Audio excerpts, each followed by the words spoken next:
नमस्कार विद्यार्थी मित्रों, ધોરણ 9 પ્રકરણ 8 ગતિ, અંગ્રેજીમાં આપણે એને મોશન કહીએ છીએ. આપણે પહેલો તાલ છે. પ્રકરણ 1 આપણે પૂરું કર્યું. હવે આપણે પછી બીજો સજીવના પાયાનો એકમ કોષ, આપણી આસપાસમાં દ્રવ્ય, આજે આપણે પ્રકરણ 8 ગતિ જોવાનું, મોશન. એમાં પહેલો તાસ છે ગતિની ડેફિનેશન. કોઈ પણ પદાર્થ હોય, સમયની સાથે, એની ડેફિનેશન છે, પોતાનું સ્થાન બદલે ત્યારે તે ગતિમાં છે તેમ આપણે સમજીએ છીએ. એ આપણે પછી મુદ્દો લઈશું, પણ શરૂઆતમાં આપણે પ્રાસ્તાવિકની અંદર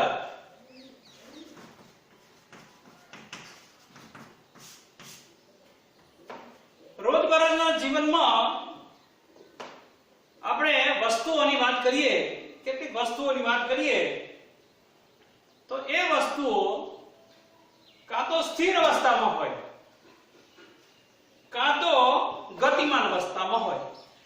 કોઈ પણ વસ્તુ પડેલી હોય અથવા ગતિ કરતી હોય, એના સિવાય બીજી કોઈ વસ્તુ હોય નહીં.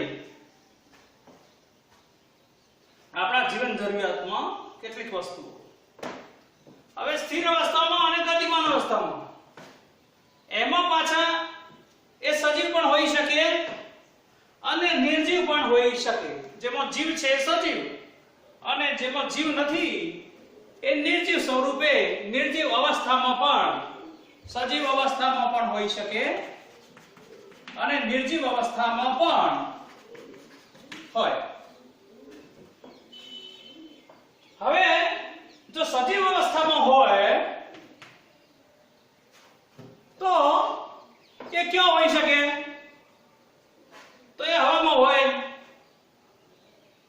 કાં તો જમીન પર હોય, કાં તો પાણીમાં હોય, કાં તો પછી ભૂચર, હવા ખેંચર ને ભૂચર ને જળચર ને, કાં તો દરમાં હોય. એના સિવાય બીજી કોઈ જગ્યાએ હોઈ શકે નહીં. હવે હવામાં હોય તો આ દાખલા તરીકે પક્ષીઓ હોય, પક્ષીઓ ઉડે તો પૃથ્વીના સાપેક્ષમાં આપણે ઉભા રહ્યા હોય તો ઉડતા હોય તો પક્ષીઓ ઉડે છે. પાણીની અંદર માછલીઓ છે એ તરે છે, પક્ષીઓ ઉડે છે, માછલીઓ તરે છે પાણીની અંદર. અને જમીન પર આપણું ઉદાહરણ આલીએ, આપણા શરીરનું ઉદાહરણ આલીએ તો આપણા શરીરની અંદર આપણે ચાલતા હોય અથવા ઉભા રહ્યા હોય તો આપણા શરીરની અંદર ધમનીઓ, શિરાઓ ની અંદર જે બ્લડ ફરે છે, શિરાઓમાં શુદ્ધ રુધિર, ધમનીઓમાં શુદ્ધ રુધિર જે આપણે વહે છે, એ પણ ગતિમાં છે એમ કહેવાય. હવામાં, પાણીમાં, જમીન પર આપણે ઉભા રહ્યા હોય તો આ બધા, આ પક્ષીઓની અંદર પણ બ્લડ દોડતું હોય, માછલીઓમાં પણ અંદર બ્લડ દોડતું હોય, આપણા શરીરમાં પણ ધમનીઓ અને શિરાઓ ની અંદર જે બ્લડ છે એ વહે છે, ગતિમાં છે એમ કહેવાય. આ સ્થિર અવસ્થાની આપણે વાત કરી. હવે નિર્જીવ અવસ્થામાં ગાડીઓ હોય, મોટર ગાડીઓ હોય, એ પણ રસ્તા પર આપણે જોઈએ છીએ ગતિ કરે છે. એની અંદર પણ આપણે પેટ્રોલ ડીઝલ તો પૂરું જ પડે, એટલે એ આપણે આગળના પ્રકરણોમાં આપણે અભ્યાસ કરીશું. પણ ગાડીઓ અને મોટર ગાડીઓ પણ ગતિઓ ગતિ કરે છે, મોટર ગાડીઓ ગતિ કરે છે. આ ઉપરાંત નિર્જીવ અવસ્થામાં ગ્રહો છે, ઉપગ્રહો છે, પરમાણુઓ છે, અણુ છે.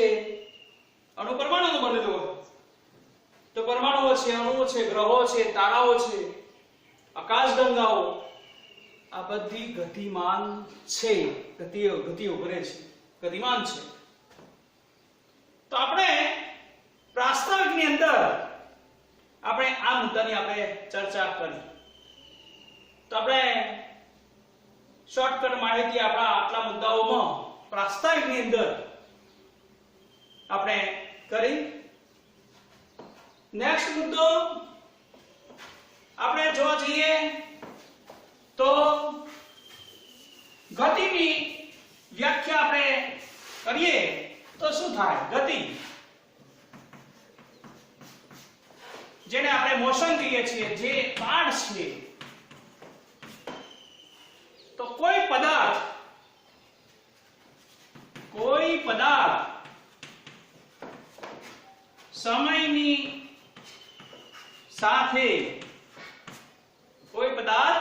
સમયની સાથે પોતાનું સ્થાન બદલે ત્યારે તે ગતિમાં છે તેમ સમજીએ છીએ. અને ગતિની આ ડેફિનેશન કે સમયની સાથે કોઈ પણ પદાર્થ હોય, એ સજીવ હોય કે નિર્જીવ હોય, આપણે આ અગાઉ ચર્ચા કરી દીધી, પણ સમયની સાથે પોતાનું સ્થાન બદલે તો પદાર્થ તે ગતિમાં છે એમ આપણે સમજીએ છીએ. ઉદાહરણ આપણે લેવું હોય તો બસમાં બેઠેલ વ્યક્તિ હોય, બસમાં બેઠેલ વ્યક્તિ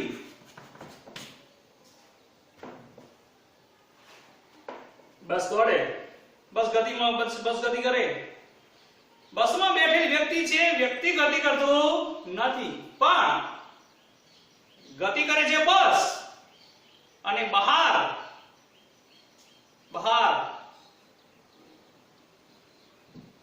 ખેતરના કિનારે વાડ કરી હોય,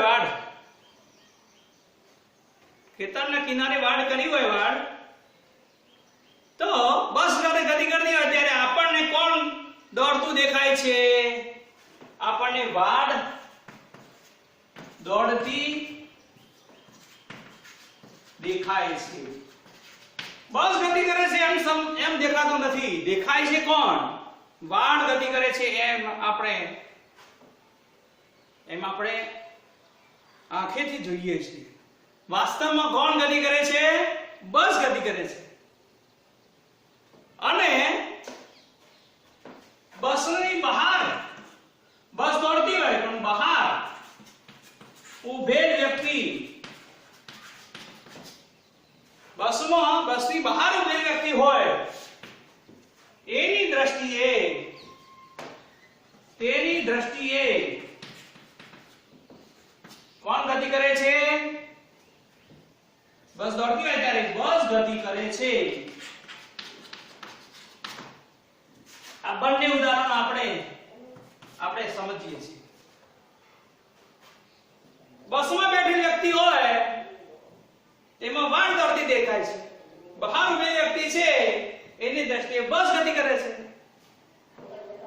તો સાચી વસ્તુ નીચે વાળી છે, કારણ કે એને સંદર્ભ બિંદુ, જમીન પર પોતાનું સંદર્ભ બિંદુ, કોઈ સ્થાન લઈ લીધું છે. પેલામાં સ્થાન લીધું નથી. સંદર્ભ બિંદુ, ઉગમ બિંદુની વાત આપણે ગતિનું જ્યારે વર્ણન કરીશું ત્યારે આપણે આ સંદર્ભ બિંદુ એટલે કે ઉગમ બિંદુની આપણે ચર્ચા કરીશું. તો ઉગમ બિંદુ ની સાપેક્ષમાં બસ ગતિ કરે છે. સાચી વસ્તુ આ છે. પણ આપણને બસમાં બેઠા હોય તો આપણને આ દેખાય છે, બહાર દોડતી દેખાય છે. હવે કેટલીક વસ્તુઓ એ વર્તુળાકાર ગતિ કરતી હોય. કેટલીક વસ્તુઓ કોઈ વર્તુળાકાર જમીન પર ગોળ ચક્કર ગોળ વર્તુળાકાર ગતિ કરતી હોય. કોઈ હવામાં ચક્ર પેલા જમીન પર ચક્રાકાર ગતિ કરતું હોય, ચક્રાકાર ગતિ. અને કોઈ કંપનાકાર ગતિ કરતું હોય, કંપનાકાર. વર્તુળાકાર જમીનમાં આપણે નીચે ગોળ આપણે દોડતા હોય ને તો વર્તુળાકાર ગતિ કહેવાય. ચક્રાકાર ગતિ કહેવાય. અને કંપન એટલે પ્લસ કંપન આ રીતે હોય, ચીપિયો હોય, રબરના બેન્ડને આમ ફટકારીએ તો આગળ પાછળ ગતિ કરતો હોય. ગતિ લોકનું ઘડિયાળ હોય આજુબાજુ ગતિ કરતું હોય. ચીંચુડો ઉપર નીચે ગતિ કરતો હોય.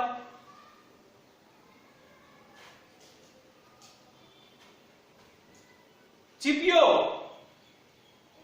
આજુબાજુ ગતિ કરતો હોય. આજુબાજુ લોલકનું ઘડિયાળ કોણ? આજુબાજુ. ચીંચુડો ઉપર નીચે. તો આ રીતે ઉપર નીચે આજુબાજુ વર્તુળાકાર ઘડિયાળનું લોલક છે વર્તુળાકાર. લોલક તો આજુબાજુ પણ એના કોટા છે એ ગોળ. તો આવી રીતે આપણે કેટલીક વસ્તુઓ આપણે વર્તુળાકાર, ચક્રાકાર અને કંપનાકાર ગતિ કરતો હોય છે. તો આ બધી ચર્ચા આપણે કરવાની નથી, પણ આ પ્રકરણની અંદર સીધી રેખામાં ગતિ કરતી વસ્તુઓ, સીધી રેખામાં ગતિ કરતી વસ્તુઓ કે જે સમીકરણ સ્વરૂપે અને ગ્રાફ સ્વરૂપે આપણે ચર્ચા કરીશું. સમીકરણ સ્વરૂપે ને ગ્રાફ સ્વરૂપે આપણે આ પ્રકરણની અંદર આપણે ગતિની અંદર આપણે ચર્ચા કરવાની છે. આ ઉપરાંત આપણે જાણીએ છીએ કે નદીની અંદર આપણે પૂર આવે છે, વરસાદ પડતો હોય ત્યારે જમીન પર પડે અને જમીન પર પડ્યા પછી જમીન ધરાઈ જાય એટલે પછી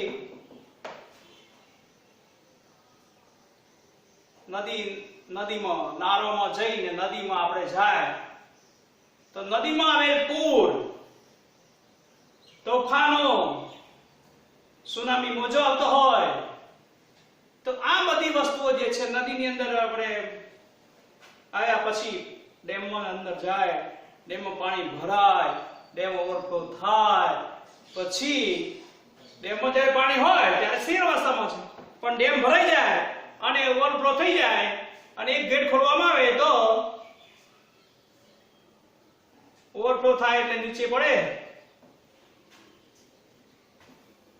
અને ઓવરફ્લો થી આપણે નીચે પડે એટલે પાણીમાંથી શું થાય? વિદ્યુત ઉત્પન્ન કરીએ છીએ. તો આની અંદર આપણે આ પ્રકરણની અંદર સમીકરણ સ્વરૂપે અને ગ્રાફ સ્વરૂપે આપણે જોઈએ છીએ. પાણીમાંથી વિદ્યુત આપણે ઉત્પન્ન કરી શકીએ છીએ.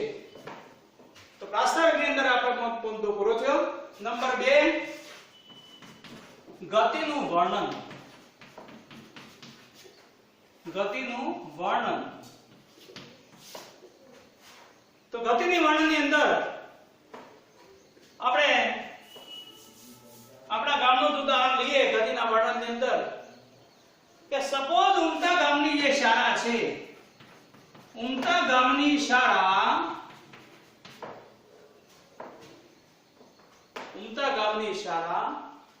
બસ સ્ટેન્ડ થી આપણે અહીંયા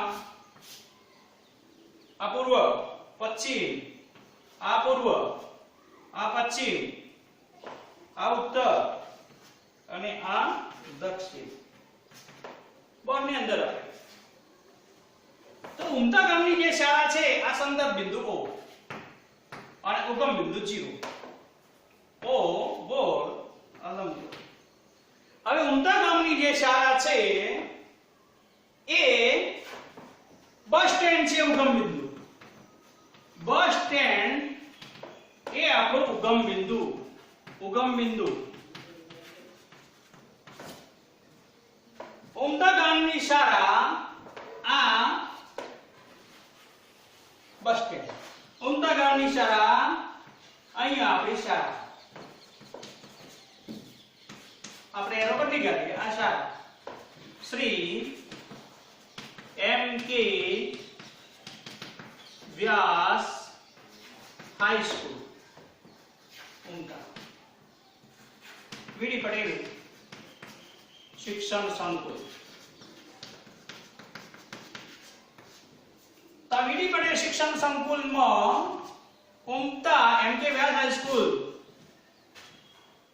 બસ સ્ટેન્ડના સાપેક્ષમાં દક્ષિણ બાજુએ છે. કઈ બાજુ આવ્યું? દક્ષિણ. નીચેની બાજુ દક્ષિણ દિશામાં, પણ અંતર કેટલું? 1 કિલોમીટર. સપોઝ ઉદાહરણ તરીકે 1 કિલોમીટર છે. તો આપણે આની અંદર ઉગમ બિંદુની વાત કરી. સંદર્ભ બિંદુ જેને કહેવાય સંદર્ભ બિંદુ. સંદર્ભ બિંદુ એટલે ઉગમ બિંદુ. કોઈ પણ વસ્તુ આપણે દર્શાવવી હોય સ્થાનબદ્ધ બિંદુ. અહીંયાથી અહીંયા આપણે ચાલતા ગયા તો સંદર્ભ બિંદુ ઉગમ બિંદુને સાપેક્ષ, ઉગમ બિંદુને સાપેક્ષ, ઉગમ બિંદુના સાપેક્ષે જ આપણે કોઈ પણ વસ્તુની ચર્ચા કરી શકીએ, વાત કરી શકીએ. તો બસ સ્ટેન્ડ થી ઉમતા હાઈ સ્કૂલ, વીડી પટેલ શિક્ષણ સંકુલમાં ઉમતા હાઈ સ્કૂલ આવેલી છે. તો આ ઉમતા હાઈ સ્કૂલ દક્ષિણ બાજુ 1 કિલોમીટર અંતર છે એવું આપણે ગતિનું વર્ણન કરતી વખતે આપણે આ રીતે કહી શકીએ. તો આ મુદ્દો આપણે ગતિનું વર્ણનમાં આવી શકે. તો આપણે ગતિની ડેફિનેશન પણ જોઈ કે કોઈ પદાર્થ સમયની સાથે પોતાનું સ્થાન બદલે ત્યારે પદાર્થ ગતિમાં છે એમ આપણે સમજીએ છીએ. ત્રીજો પોઈન્ટ આપણે જોવાનો છે અને એ પોઈન્ટ છે ત્રીજો પોઈન્ટ. પહેલો પ્રાસ્તાવિક, બીજો ગતિનું વર્ણન અને ત્રીજો સુરેખ પથ પર, સુરેખ પથ પર ગતિ. સુરેખ પથ પર ગતિ. તો આની અંદર આપણે સરસ મજાનું આપણે ઉદાહરણ આપણે લઈ શકીએ. એક રેખા દોરવામાં આવે, કિરણ દોરવામાં આવે તો પણ વાંધો નહીં, ઉગમ બિંદુ. આમાં યામ ભૂમિતિમાં આપણે ગણિતમાં આપણે જોઈશું આ x અક્ષ કહેવાય, આ y અક્ષ કહેવાય. ઉગમ બિંદુઓ અહીંયાથી આપણે અહીંયા આટલું અંતર લીધું છે. માઈનસમાં કોઈ દિવસ અંતર હોઈ શકે નહીં. પથ એટલે રસ્તો, પથ લંબાઈ હંમેશા ધન જ હોય, ઋણ હોય તે કાપેલ અંતર કહેવાય નહીં. તો અહીંયા આપણે 5, 10, 15, 20, 25, 30, 35, 40, 45, 50, 55 અને 60. આની અંદર આપણે સુરેખ પથ પર ગતિ કરવાની વાત આપણે જઈએ તો O બિંદુ ચોપડીની અંદર તમારે આની ચર્ચા કરેલી છે. ઉગમ બિંદુ O એમાં આપણે 0 લઈશું. C ઉપર આપણે અહીંયા 25, B ઉપર 35 અને A ઉપર 60. તો આપણે O એ લેવલ લખવું હોય, O એ અંતર કેટલું છે એમ લખવું હોય તો આપણે શું લખી શકીએ કે OC CB DA બરાબર ટોટલ આવશે 60. ઓટોમેટિક આવી જાય. સુરેખ પથ પર ગતિ O થી C નું અંતર વત્તા C થી B નું અંતર વત્તા B થી A નું અંતર એટલે O ને ઉગમ બિંદુ O નું ઉગમ બિંદુ છે 0, C નો 25 પોઈન્ટ છે, B નો 35 છે અને A નો 60 છે. તો સુરેખ પદ પર ગતિ કરતો હોય ત્યારે OC CB BA બરાબર 60 એટલે ટોટલ OA બરાબર તો આ કાપેલ કેટલું અંતર, અહીંયાથી મોટર ગાડી ઉપડી, અહીંયાથી આપણે મોટર ગાડી ઉપડી, ઓડોમીટર ને આપણે ચાલુ કરીએ એટલે ચાલુ થઈ જાય, ગાડી ચાલુ કરીએ એટલે ચાલુ હોય તો ચાલતો, નહીંતર ચાલુ થાય નહીં. તો 60 અંતર આપણે કપાઈ જાય. પણ આપણે આની પથ લંબાઈ, તો પથ લંબાઈ ટોટલ 60 મીટર હોય તો મીટર અને કિલોમીટર હોય તો કિલોમીટર આપણે દર્શાવી શકીએ. આની અંદર આપણે સ્થાનાંતરની વાત કરવાની છે, અગત્યનો મુદ્દો સ્થાનાંતર. તો સ્થાનાંતર અને પથ લંબાઈ એ સરખા હોઈ શકે નહીં. સ્થાનાંતર નોટ ઇક્વલ ટુ પથ લંબાઈ. સરખા પણ હોઈ શકે પણ સરખા ન પણ હોઈ શકે. સ્થાનાંતર છે એ શૂન્ય હોઈ શકે, પથ લંબાઈ શૂન્ય હોઈ શકે નહીં. સપોઝ ધારો કે 400 મીટરનો રાઉન્ડ હોય, 0 થી શરૂઆત કરી 400 મીટરનો ગોળ ટ્રેક હોય અને એક રાઉન્ડ પૂરો કરીએ 100 200 300 અને 400, 100 થી 400 એક રાઉન્ડ નો પૂરો કરો તો સ્થાનાંતર શૂન્ય કહેવાય. જ્યારે પથ લંબાઈ કેટલી કહેવાય? 400 મીટર અંતર કાપે છે એવું કહેવાય. તો સ્થાનાંતર એ શૂન્ય હોઈ શકે પણ પથ લંબાઈ શૂન્ય હોઈ શકે નહીં, પથ લંબાઈ ઋણ હોઈ શકે નહીં. તો પથ લંબાઈ તો OA OC ની વાત કરીએ આપણે, આમ કરીએ, આમ રાઉન્ડ મારી, દાખલા તરીકે O થી C, O થી C ની અંદર O થી C વત્તા CB વત્તા BA વત્તા AC. અહીંયાથી અહીંયા આવીને પાછો અહીંયા આવે છે તો પથ લંબાઈ કેટલી થઈ? પથ લંબાઈ કેટલી થઈ? તો OC એટલે 25 વત્તા CB 10, BA 5 10 15 20 25 અને A થી C એટલે 5 10 15 20 25 30 35. તો ટોટલ પથ લંબાઈ કેટલી હતી? 5 10 15 દીધી 1 2 3 4 5 6 7 8 9 95 મીટર થઈ. આમ તો જાણીએ છે કે 25 ટોટલ O થી આમ ફરીને આમ આવ્યો 60 70 80 90 ને 95. આની અંદર આપણે સ્થાનાંતરની વાત કરીએ, સ્થાનાંતર તો કેટલું થયું એની ચર્ચા આવે. તો સ્થાનાંતર ઓગમ બિંદુ હોય એટલે 0 અને C ઉપર કેટલું છે? 25. તો અહીંયા સ્થાનાંતર કેટલું થયું? 25 મીટર હોય તો મીટર. હવે જો સ્થાનાંતર અને પથ લંબાઈ અને સ્થાનાંતર સરખું છે નથી, તો આ બંને વચ્ચેનું જે ડિસ્ટન્સ છે એ જ આપણે કહી શકીએ. અહીંયા આમ ફરીને પાછો આમ પથ લંબાઈ કરીએ તો 60 થી 120 થાય. અહીંયાથી C A અંતર આવે, નીથી પાછું અહીંયા O ઉપર આવે, O થી A નીથી O આવે, સ્થાનાંતર કેટલું થયું? 0. પણ પથ લંબાઈ કેટલી થઈ? 120. તો ત્રીજો પોઈન્ટ આપણે સુરેખ પથ પર ગતિ કરવાની વાત કરી કે સ્થાનાંતર એ શૂન્ય હોઈ શકે, પથ લંબાઈ એ શૂન્ય હોઈ શકે નહીં. અસ્તુ. જય હિન્દ, જય ભારત.